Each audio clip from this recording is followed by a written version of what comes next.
Hello, I'm Anne. Thanks for joining me. And I was going to say Happy Easter, but today being Good Friday, we don't remember a particularly happy event. But yes, Easter is upon us. I know that people spend Easter in many different ways. Going to the shack, although this year, of course, that's not possible.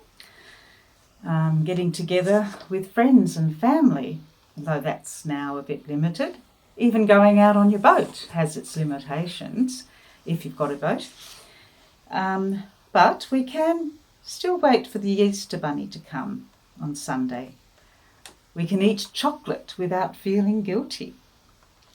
And I know that for some of you, you're able to add an extra day or two to the long weekend and take a longer break, maybe to work on some things around the house or to just simply relax and take it easy.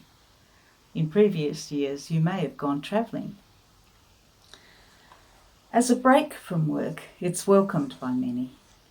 But Easter can be a very lonely time for those who live alone or have lost somebody they love and who miss and who can't be with them.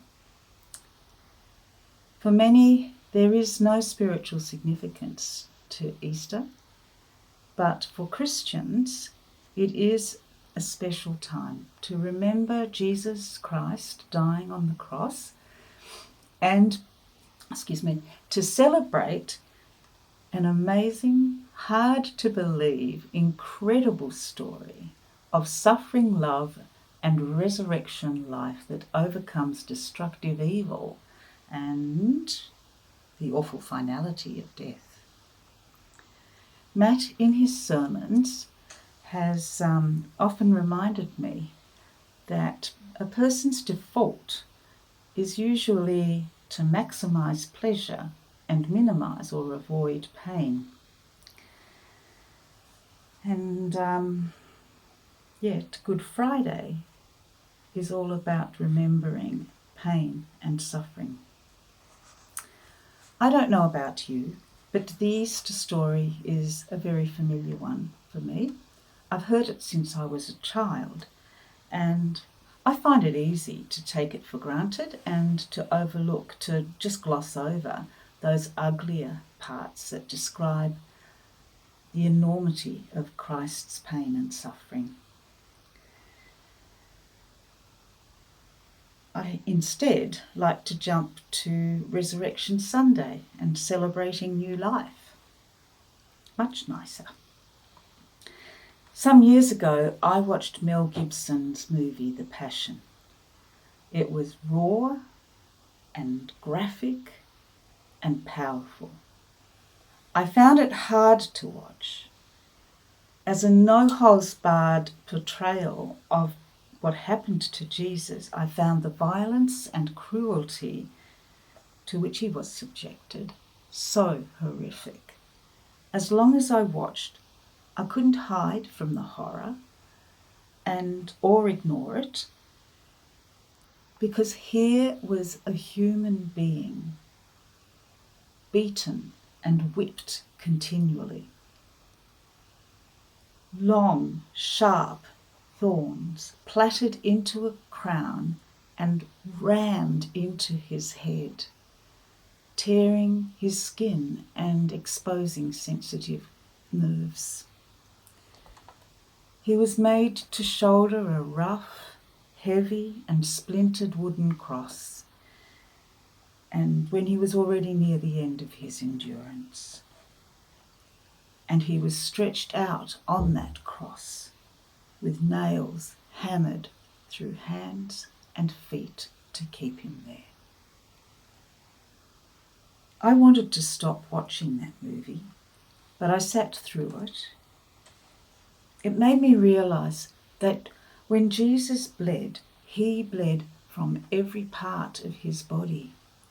Not one bit of him was spared from wounding and his skin broken open. Although we have our own DVD of the movie, Having watched it once, my maximise pleasure, minimise pain response kicks in, and I admit that I've never watched it again.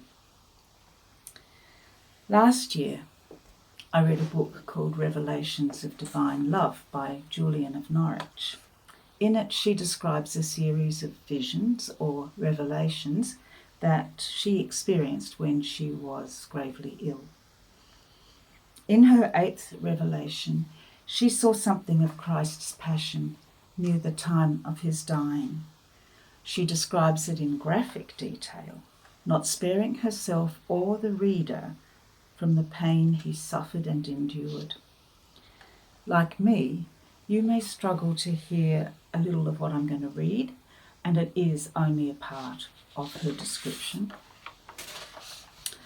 It was a sorry business, she said, to see him change as he progressively died.